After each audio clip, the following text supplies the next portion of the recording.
నిన్న మంత్రి ఇరిగేషన్ శాఖ మంత్రి నిమ్మల రామానాయుడు గారు ఒంగోలు వచ్చారు. ఒంగోలు వస్తే మంత్రిగా ఒంగోలు వస్తే సహజంగా మనం ఆశించేది ఏంది?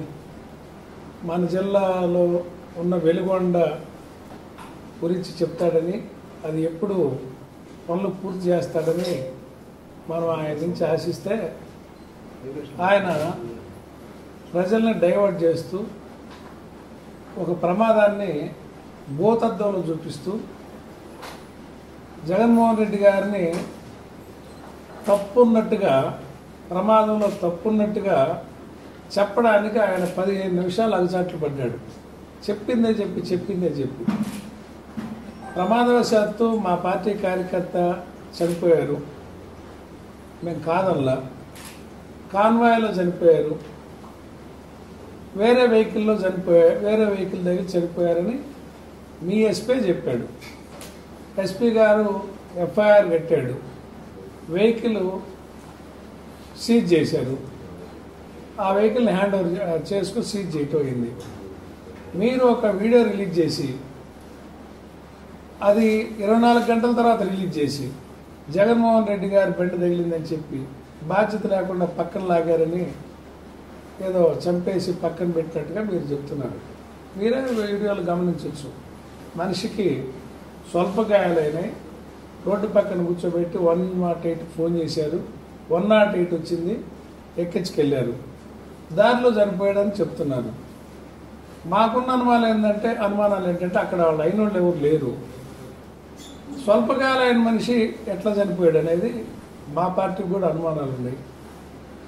అక్కడ మీ పోలీసు వాళ్ళు ఇచ్చిన పంచనామాలో మోచేతులకి ముఖానికి అన్ని గోక్కుపోయినాయి అని చెప్పారు. గోక్కుపోయి గీతలు పడి ఏమాత్రం ఫ్రాక్చర్ లేకుండా, ఎక్కడ కాలు కానీ చెయ్యి కానీ కాలర్ బోన్ కానీ ఎక్కడ ఫ్రాక్చర్ అనేది కనపడకుండా, ఫైండింగ్స్లో పోస్ట్ మార్టం ఫైండింగ్స్లో లేకుండా ఎట్లా మనిషి చనిపోతారు అకారణంగా ప్రమాదాల్లో? ఒకసారి అది ఆలోచించుకోవాలి. అయితే సాక్ష్యం లేదు కాబట్టి మేమెవరమే ఇట్లని మేము చెప్పలేని పరిస్థితి. ప్రమాదం జరిగింది, మా పార్టీ తరఫున ఆ కుటుంబానికి చేయాల్సిన సహాయం చేశారు. దాని గురించి ఒక మంత్రి ఈ జిల్లాకు వచ్చి చెప్పడానికి 15 నిమిషాలు టైం కేటాయించడం, జగన్మోహన్ రెడ్డి గారు ఉద్దేశపూర్వకంగా తొక్కిచ్చాడంటాం, అందుట్లో ఒక దళితుడిని తొక్కిచ్చాడంటాం. అయ్యా, మీకు దళితుల పట్ల ప్రేమ ఉందా? దళితులను బజార్లో నిలబెట్టి అరికాళ్ళు బయలేటట్టు కొట్టడం, దళితులు ఆడపిల్లల మీద 14 మంది 15 మంది ఆశవేకంగా అత్యాచారాలు చేస్తుంటే వాటి గురించి మీ పేపర్లు రాయరు, మీరు సరైన చర్యలు ఉన్నట్టుగా కనపడవు. మీరు దళితుల పట్ల ప్రేమ ఉన్నట్టు మీరు మాట్లాడతారు. దళితులు వైఎస్ఆర్ పార్టీకి బ్రాండ్ అంబాసిడర్లు, మా పార్టీకి బ్రాండ్ అంబాసిడర్లు. మీరు ఎవరు ఎన్ని చెప్పుకున్నా ఎస్సీ కమ్యూనిటీస్ అంతా జగన్మోహన్ రెడ్డి గారు వాడికి హీరో. సరే, ఆయన రెంటపాల గ్రామం వెళ్తే అదొక తప్పుగా నిమ్మల రామానాయుడు చెప్తాడు. రెంటపాల గ్రామంలో మా పార్టీ కార్యకర్త గ్రామస్థాయి నాయకుడు చనిపోతే వాళ్ళ తండ్రి వచ్చి, అయ్యా మా వాడు మీకు వీరాభిమాని, నేను విగ్రహం పెట్టుకున్నాను, మీరు వచ్చి ఆ విగ్రహాన్ని మీ చేతులతో ఓపెన్ చేయించుకోవాలని ఆయన కొన్ని పర్యాయాలు జగన్మోహన్ రెడ్డి గారు అడిగితే, ఓ బాధ్యతగా ఓ పార్టీ నా కార్యకర్త చనిపోయినందుకు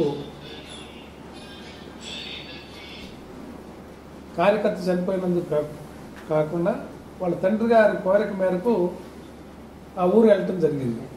ఊరు వెళ్తుంటే ప్రజలు నీరాజనాలు పలికారు.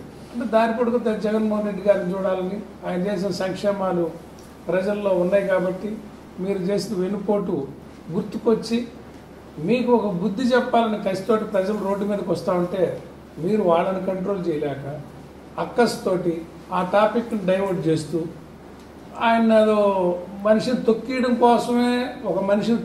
కోసమే ప్రయాణం మొదలుపెట్టినట్టు, దాంతోపాటు కారులో ఉన్న వాళ్ళందరూ తొక్కుమని ప్రోత్సహించినట్టు, ఒక బస్సులో వెళ్తే బస్సు యాక్సిడెంట్ చేస్తే ఆ బస్సులో ఉన్న వాళ్ళందరూ బాధ్యుల. పక్కన విఐపి సీట్లో కూర్చున్న వాళ్ళు పక్కన ఉన్న వాళ్ళందరూ ఎట్లా బాధ్యులు అవుతారు? మనందరికీ తెలుసు, యాక్సిడెంట్లు అయితే వెహికల్ సీజ్ చేస్తారు, స్టేషన్ బెయిల్ ఇచ్చి డ్రైవర్ని పంపిస్తారు, పేపర్లన్నీ ఉన్నాయా లేదని వెరిఫై చేస్తారు. ఇంతే కదా, డ్రైవర్ని కోర్టులో పెడతారు.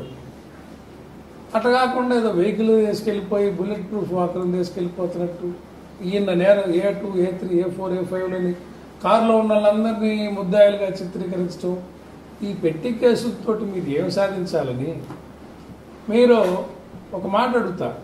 బాధ్యత లేదు, బాధ్యత లేకుండా ఆగలేదు, ప్రోగ్రాం క్యాన్సిల్ చేసుకోలేదు అంటే జగన్మోహన్ రెడ్డి గారు ప్రోగ్రాం క్యాన్సిల్ చేసుకోవచ్చు కదా అని నిమ్మల రామారెడ్డి మాట్లాడాడన్న. ఆ మాత్రం బాధ్యత లేదా అని. తమరికి లోకేష్ గారి పాదయాత్రలయ్యా ఎన్టీ రామారావు గారి స్వయాన మనవడు. లోకేష్ కూతురు బిడ్డ అయితే తారక రత్న కొడుకు బిడ్డ, నందమూరికి నిజమైన వారసుడు. స్ట్రోక్ వచ్చి పడిపోతే పాదయాత్ర మీరు ఆపారా?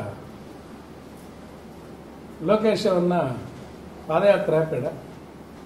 కందుకూరు చంద్రబాబు నాయుడు వచ్చి కందుకూరులో అపోజిషన్లో సభ పెడితే కాలువలో పడి 8 మంది చచ్చిపోతే చంద్రబాబు నాయుడు సభ రద్దు చేసుకుని వెళ్ళాడా? ఏంటి మీరు మాట్లాడే మాటలు? పుష్కరాల్లో మీ ప్రచార పిచ్చితోటి మీరు షూటింగ్ కోసం గేట్లన్నీ వేసి ఒక్కసారిగా గేట్లు తీసి అంటే జనం అందరం ప్రవాహంలాగా వస్తూ ఉంటే మీరు ఆ విజువల్స్ కోసం అంటే సినిమా ఇదేమన్నా నిజ జీవితాలతో ఆడుకొని గేట్లు ఒక్కసారిగా ఓపెన్ చేస్తే ఆ తొక్కిసలాట్లో ముహూర్తం ఉందని చెప్పి ఆ ముహూర్తానికి మీరు గేట్లు తీయటం, ఒకసారిగా ప్రజలు వచ్చి పడి ఒకరి మీద ఒకరు పడి 28 మంది చచ్చిపోతే మీరేమన్నా బాధ్యత వహించారా? క్షమాపణ కోరారా? మీరెట్లా బాధ్యత గురించి మాట్లాడతారు? మీకు నోర్లు ఉన్నాయని చిన్నంగా చెబితే ఏదో ప్రజలు నమ్ముతారని జగన్మోహన్ రెడ్డి గారిని ఒక విలన్న చేసి మీరు చెప్పాలనుకుంటే ప్రజల పట్ల హీరో ఆయన, రైతుల పట్ల హీరో. రైతుల కోసం రైతు భరోసా కేంద్రాలు పెట్టి రైతులకు గిట్టుబాటు ధరకు ఇచ్చి రైతు భరోసా సంవత్సరం ఇచ్చి రైతాంగాన్ని అందరిని ఆదుకున్న హీరో ఆయన. వెల్ఫేర్ స్కీములతోటి పేదరికం బారదోళ్ళ హీరో ఆయన. ఆయన ఆలోచనలతోటి ఆయన ఆచరణతోటే మన రాష్ట్రంలో GST వసూళ్లు పెరిగినాయి, అభివృద్ధి పెరిగింది, రాష్ట్ర ఆదాయం పెరిగింది, రాష్ట్రం పురోగతి సాధించింది. దేశం అంటే మట్టి కాదో, దేశం అంటే మనుషులో అన్నారు గురిజాడ. మా దృష్టిలో అభివృద్ధి అంటే కుటుంబాల అభివృద్ధి, మా పార్టీ దృష్టిలో, జగన్మోహన్ రెడ్డి గారి దృష్టిలో వ్యక్తుల అభివృద్ధి, కుటుంబాల అభివృద్ధి సాధిస్తే ఆ దేశం ఆ రాష్ట్రం అభివృద్ధి చెందినట్టు. మీ దృష్టిలో 4 బిల్డింగ్లు కట్టి అంటే 4 బిల్డింగ్లు 2 బిల్డింగ్లు ఒక దిక్కు కట్టి వాటికి అద్దాలు పెట్టి అదొక్కటే అభివృద్ధి అని చెప్పి ప్రపంచం అందరినీ చెప్పుకోవాలని మీ ఆలోచన. రాజధాని కడతా ఉంటారు. ఎవరు వద్దన్నారు మీరు కడితే? పోయిన సంవత్సరం 5 ఏళ్లలో 40,000 ఎకరాలు 30,000 ఎకరాలు ఎక్వైర్ చేసి CRD అని పెట్టి ఆ రైతులందరినీ ముంచి మీ మాటల్లో మేము కొనుక్కున్న వాళ్ళందరికీ క్రయ విక్రయాలు లేక ఇరక్కపోయి నష్టపోయారు. మళ్ళీ ఇప్పుడు 50,000 ఎకరాలు అంటున్నావు. మీరు అంటే రైతులను మోసం చేసి ఆ భూమినే మళ్ళీ తాకట్టు పెట్టి రైతుల దగ్గర పూలింగ్ చేసి దాన్నే తాకట్టు పెట్టి మళ్ళీ లోన్లు తెచ్చుకొని ప్రభుత్వం నడపాలనే దుష్ట ఆలోచన. మీరు చేసే అన్ని తప్పులు, పరిపాలన చేత కాదు. అంతెందుకు ఎన్టీ రామారావు గారి పేరున్న పథకాలు ఉన్నాయి. ఎన్టీఆర్ గారు చేసిన పథకాలు ఇప్పటికీ కూడు గుడ్డ నేడని చెప్పుకుంటున్నాం. రాజశేఖర రెడ్డి గారు చేసిన ఫీజు రియంబర్స్మెంట్, ఆరోగ్యశ్రీ అని చెప్పుకుంటున్నాం. జగన్మోహన్ రెడ్డి గారు చేసిన అమ్మఒడి లాంటి పథకాలు ప్రజల్లో ఫలానా ఆయనే చేశాడని చెప్పుకుంటున్నారే. చంద్రబాబు నువ్వు ఎన్నిసార్లు ముఖ్యమంత్రి అయితేవయ్యా ఒక్క పథకం నీ పేరు చెప్పుకోలేరు. నువ్వు జనాన్ని ఉద్ధరిస్తానికి ఒక పథకం చేసావని చెప్పుకోలేవు. మాటలు తీయంగా చెప్తూ వీళ్ళు ట్రైన్ అయ్యి ఒక పేపర్లో తనకు సొంత మీడియా ఉందని అబద్ధాలని చెప్తూ చెప్పటం నిమ్మల రామానాయుడు స్థాయికి నిన్న మాట్లాడటం తగింది కాదని ఎంతో చెప్తా ఉన్నాం. ఆయన వెలుగొండ ఎప్పుడు పూర్తి చేస్తారనో చెప్పినట్టయితే బాగుండేది. ఆ విషయాలు చెప్పకుండా ఈ విషయాలు చెప్పి పొగాకు రైతులకి మొన్న జగన్మోహన్ రెడ్డి గారు ఈ జిల్లా వచ్చి ప్రభుత్వాన్ని నిద్రలేపితే కేంద్ర మంత్రి దిగొచ్చాడు పీయూష్ గోయల్, కేంద్ర ప్రభుత్వ కార్యదర్శులు దిగొచ్చారు ఒంగోలు బోర్డుకి, వచ్చి మీటింగ్ వేసి కొంత వ్యాపారస్తులకి హెచ్చరిక చేసిపోయారు. మళ్ళీ కొంటామని చెప్పారు. కొంటామని చెబితే రాష్ట్ర ప్రభుత్వం సగం, కేంద్ర ప్రభుత్వం సగం వేసి ఈ లో గ్రేడ్లు అయితే బేళ్లు వెనక్కి వెళ్తున్నాయి కొంటామని చెప్పారు కదా. ఇప్పటి వరకు ఎందుకు మీరు మార్కెట్లోకి రాలేదు? ఈ మీడియాకి, ఈ తెలుగుదేశం పార్టీ నాయకులకి, ఈ నిమ్మల రానాయుడు లేకపోతే పక్కన ఉన్న వాళ్ళందరికీ పొగాకు రైతులు సమస్యలు పట్టవా? మన జిల్లాలో రైతాంగం పరిస్థితులు మీకు పట్టవా? వీటన్నిటికీ సమాధానం చెప్పించలేరా ప్రభుత్వంతో? ఎందుకు జగన్మోహన్ రెడ్డి గారి ఫేక్ వీడియోసో ఒరిజినల్ వీడియోసో తెలియవు, అవి ఫోర్స్నిక్లో తేల్తాయి. ఒక చిన్న సంఘటన మీరు ఎలా ఆపరేట్ చేసి మొత్తం డైవర్ట్ చేసి జగన్ గారికి లక్షల మంది జనం వస్తుంటే నేరాజనాలు పలుకుతుంటే మీరు ఓర్చుకోలేక దాన్ని తప్పుదారి పట్టించండి. జగన్మోహన్ రెడ్డి గారు బయలుదేరేది మనుషులు దొక్కిడనిక ఏం మాట్లాడతారు మీరు? ఇది మంచి పద్ధతి కాదని హితవు చెప్తూ రప్ప రప్ప రప్ప అంట. ఈ రప్ప రప్ప అని బోర్డు పట్టుకున్నాడు వీడు, ఈ రప్ప రప్ప అని బోర్డు పట్టుకున్నాడు వీడు. వీడు తెలుగుదేశం పార్టీ కార్యకర్త. వీడు రవితేజ బొల్లెద్దు. ఇదిగో వాడికి మెంబర్షిప్ 24 నుంచి 26 దాకా వాడికి మెంబర్షిప్ ఉంది పెదకూరపాడు కాన్స్టిట్యున్సీలో. బొల్లెద్దు రవితేజ. వీడికి పెదకూరపాడు కాన్స్టిట్యున్సీ తెలుగుదేశం పార్టీ కార్యకర్త. మీరే పంపించి మీరే బోర్డులు పెట్టి అంటే మేము మెడలకు వస్తామని గొంతులకు వస్తామని ఎందుకు మాట్లాడతారు? మీరు మాట్లాడుతున్నారు. చంద్రబాబు నాయుడు స్థాయి తగ్గించుకొని ఏమంటాడు? పాతాలను దుక్కేస్తాడు, భూస్థాపితం చేస్తానంటాడు. ఆయన వయసు ఎంత? ఆయన మాట్లాడదగిన కొడుకుతో సమానమైన జగన్మోహన్ రెడ్డి గారిని అట్లా మాట్లాడొచ్చా? భూస్థాపితం చేస్తాడా? ఆయన ఏమంటాడు? పవన్ కళ్యాణ్ నారదీస్తాడంట, తొక్కి నారదీస్తారు. ఏంది మీ మాటలు? మీరు రెచ్చగొడతా, మీరే ప్లే కార్డులు పట్టిస్తా, మళ్ళీ మా మీద నిందలేయటం. ఇది మీకు మిమ్మల్ని ప్రజలు ఇవ్వాలి కాకపోతే రేపు అర్థం చేసుకుంటారు. మీరు మాట్లాడిన మాటలు పవన్ కళ్యాణ్ మరి అయితే కొడకల్లారా, జగన్మోహన్ రెడ్డి గారి నోట్లోంచి ఏ రోజన్నా ఒక నోరు జారిన మాట వినపడిందా? ఒక బూత్ మాట వినపడిందా? మరి ఆ చంద్రబాబు నాయుడు నోట్లోంచి నోరు జారాడు, కొట్టండ్ర కొడకలని పోలీసుల మీద గుసికెళ్ళిపోయాడు. చిత్తూరు జిల్లాలో తరవండి అని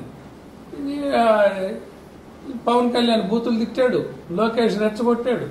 ఇప్పుడు ముఖ్యమంత్రిగా ఉండి ప్రతిపక్ష నాయకుడిని భూస్థాపితం చేసేది ఏంది?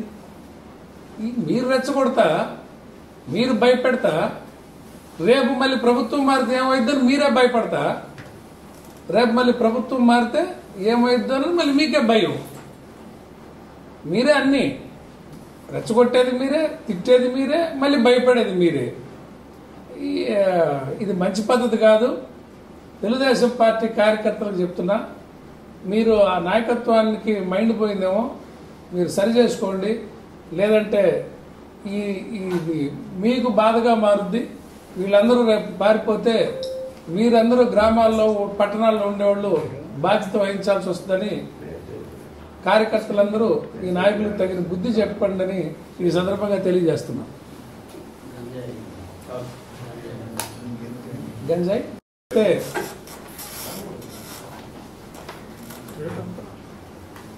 మనకు తెలిసి మన కళ్ళెదురుగా మరి పత్రికలకు వచ్చిందో లేదో కానీ ఒక సిఐ మీద గంజాయి బ్యాచ్ గంజాయి దాగి మత్తులో ఒక సిఐ మీద దాడి చేశారని తెలుస్తుంది. పిల్ల మీదకి పోయి ఆడపిల్లల జోలికి వెళ్తున్నారు. ఎవరికి రక్షణ లేకుండా పోతుంది. నిన్న మా తెలిసిన ఆయన ఒక ఆయన నవభారతాల మీదకి వెళ్తా ఉంటే పెద్ద ఆయన్ని కారు కొట్టి పెద్ద బాబాయ్ అంటే కారు ఎక్కుతా ఉంటాడు మత్తులో. అసలు ఇంత విచ్చలవిడిగా గంజాయి ఎందుకు వస్తుంది? మీరు సోషల్ మీడియాలో పోస్ట్ ఇస్తే ఆ తేగ ఎంత దూరం ఉందో తెలుసుకొని అరెస్టులు పెడుతున్నారే. గంజాయి తాగినోడిని పట్టుకుంటే వాడికి అమ్మినోడు తెలియదా? వాడికి అమ్మినోడిని పట్టుకుంటే సప్లయర్ తెలియదా? అసలు పోలీసులు తలుచుకుంటే ఎంత పని? గంజాయి ఎందుకు వస్తుంది? ఇది తెలుగుదేశం పార్టీ వాళ్ళే గంజాయి వ్యాపారం చేస్తున్నారా? ఏది ఇంత విచ్చలవిడితనంగా ఎందుకు వస్తుందని ఈ సందర్భంగా అడుగుతున్నా.